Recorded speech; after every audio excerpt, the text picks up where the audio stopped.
एकत्रिंशः सर्गः। लक्ष्मणक्रोधः। सकामिनं दीनमदीनसत्त्वं शोकाभिपन्नं समुदीर्णकोपं नरेन्द्रसूनुर्नरदेवपुत्रं रामानुजः पूर्वजमित्युवाच। न वानरस्थास्यति साधुवृत्ते न मंस्यते कर्मफलानुगशङ्गान् न भोक्षते वानरराज्यलक्ष्मीं तथा हि नाभिक्रमतेऽस्य बुद्धिः मतिक्षयान् ग्राम्यसुखेषु सक्ता तव प्रसादाप्रतिकारबुद्धिः हतोऽग्रजं पश्यतु वीरतस्य न राज्यमेवं विगुणस्य देयं न धारये कोपमुदीर्णवेगं निहन्मि सुग्रीवमसत्यमद्य हरिप्रवीरैः सह वालिपुत्रो नरेन्द्रपुत्र्या विजयं करोतु तमात्तबाणासनमुत्पतन्तं निवेदितार्थं रणचण्डकोपम् उवाच रामः परवीरहन्ता स्ववेक्षितं सानुनयं च वाक्यं न हि त्वयि लोके पापमेवं समाचरेत् कोपमार्येण यो हन्ति स वीरः पुरुषोत्तमः नेदमद्य त्वया ग्राह्यं साधुवृत्तेन लक्ष्मण तां प्रीतिमनुवर्तस्व पूर्ववृत्तं च सङ्गतं सामोपहितया वाचा रूक्षाणि परिवर्जयन् वक्तुमर्हसि सुग्रीवं व्यतीतं कालपर्यय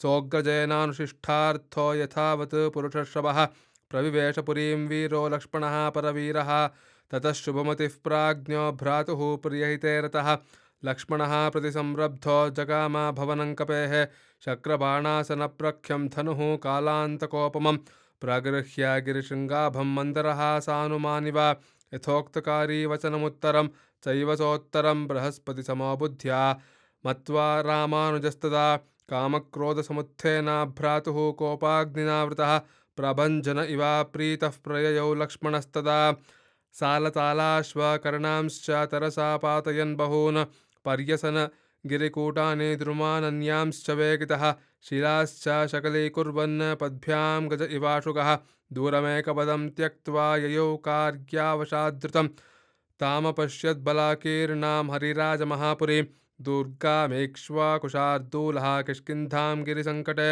रोषात् प्रस्फुरमाणोष्ठः सुग्रीवं मति लक्ष्मणः ददर्श वानरान् भीमान् किष्किन्धाया बहिश्चरान् तन्दृष्ट्वा वानराः सर्वे लक्ष्मणं पुरुषर्षभं शैलशृङ्गाणि शतशः प्रवृद्धाश्च महीरुहान् जगृहुः कुञ्जरप्रख्या वानराः पर्वतान्तरे तान् गृहीतप्रहरणान् हरीन् दृष्ट्वा तु लक्ष्मणः बभूव द्विगुणं क्रुद्धो बह्विन्धन इवानलः तन्ते भयपरीताङ्गाः क्रुद्धं दृष्ट्वा प्लवङ्गमाः काला मृत्युयुगान्ताभं शतशो विद्रुता दिशः ततः सुग्रीवभवनं प्रविश्य हरिपुङ्गवाः क्रोधमागमनं चैव लक्ष्मणस्य निवेदयन् तारया सहितः कामे सक्तः कपिवृषोरहः न तेषां कपिवीराणां शुश्राव वचनं तदा ततः सजीवसन्दिष्टा हरयो रोमहर्षणाः गिरिकुञ्जरमेघाभा नगर्या निर्ययुस्तदा नाकदंष्ट्रायुधा घोराः सर्वे विकतदर्शनाः सर्वे शार्दूलदर्पाश्च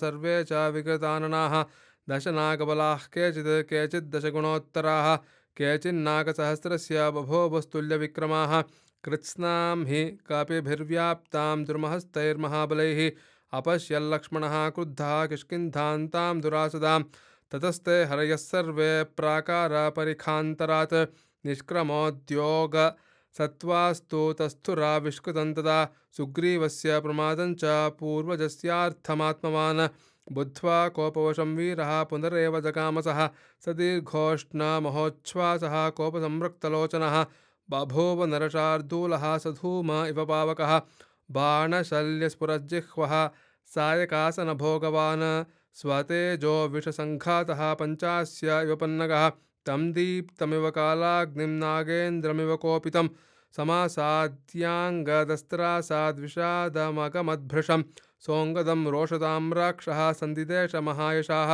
सुग्रीवः कथितां वत्स ममागमनमित्युत एष रामानुजः प्राप्तस्तुत्सकाशमरिन्दमः भ्रातुर्व्यसनसन्तप्तो द्वारि तिष्ठति लक्ष्मण तस्य वाक्ये यदिरुचिः क्रियतां साधुवानर इत्युक्त्वा शीघ्रमागच्छ वत्सवाक्यमिदं मम लक्ष्मणस्य वचः श्रुत्वा शोकाविष्टोऽङ्गदोऽब्रवीत् पितुः समीपमागम्य सौमित्रिरयमागतः अथाङ्गदस्तस्य वचो निशम्य सम्भ्रान्तभावः परिदीनवक्त्रः निपत्यतूर्णं नृपतेस्तरस्वी ततः कुमारश्चरणौ ववन्दे सङ्गृह्य पादौ पितुरग्र्यतेजा जग्राह मातुः पुनरेव पादौ पादौ रुमायाश्च निपीड्ययित्वा निवेदयामास ततस्थमर्थम्।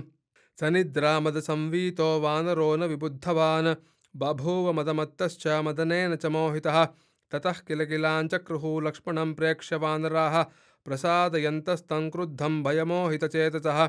ते महोघनिभं दृष्ट्वा वज्राशनिसमस्वनं सिंहनादं समं चक्रुः लक्ष्मणस्य समीपतः। तेन शब्देन महता प्रत्यबुध्यत वानरः मदविह्वलताम्राक्षो व्याकुलस्रग्विभूषणः।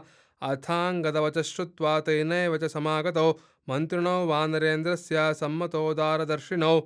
प्लक्षश्चैव प्रभावश्च मन्त्रिणावर्थधर्मयोः वक्तुमुच्छावचं प्राप्तं लक्ष्मणन्तो शशंसतुः। प्रसादयित्वा सुग्रीवं वचनैः सामानाश्रितैः आसीनं पर्युपासीनौ यथाशक्रं मरुत्पतिं। सत्यसन्धो महाभागौ भ्रातरौ रामलक्ष्मणौ मयस्य भावं सम्प्राप्तौ राज्यार्हौ राज्यदायिनौ। तयोरेको धनुष्पाणिः द्वारि तिष्ठति लक्ष्मणः। यस्य भीताः प्रवेपन्तो नादान् मुञ्चन्ति वानराः। स एष राघवभ्राता लक्ष्मणो वाक्यसारथिः। व्यवसायरथः प्राप्तस्तस्य रामस्य शासनात्। अयं च दयितो राजंस्तारयास्तनयोऽङ्गदः। लक्ष्मणेन सकाशन्ते प्रेषितस्त्वरया नघ। सोऽयं रोषपरीताक्षो द्वारि तिष्ठति वीर्यवान्। वानरान् वानरपते चक्षुषा निर्दहन्निव। तस्य मूर्ध्ना प्रणम्य त्वं सुपुत्रः सह बन्धुभिः। गच्छ शीघ्रं महाराज रोषो ह्यस्य निवर्त्यताम्। यदाह रामो धर्मात्मा तत्कुरुष्व समाहितः। राजं तिष्ठस्त्वस्वमये भव सत्यप्रतिश्रवः। इत्यार्षे श्रीमद् रामायणे वाल्मीकिये आदिकाव्ये चतुर्विंशतिसहस्रिकायां संहितायां किष्किन्धाकाण्डे लक्ष्मणक्रोधो नाम 31 सर्गः। जानकीकान्तस्मरणं जय जय राम राम।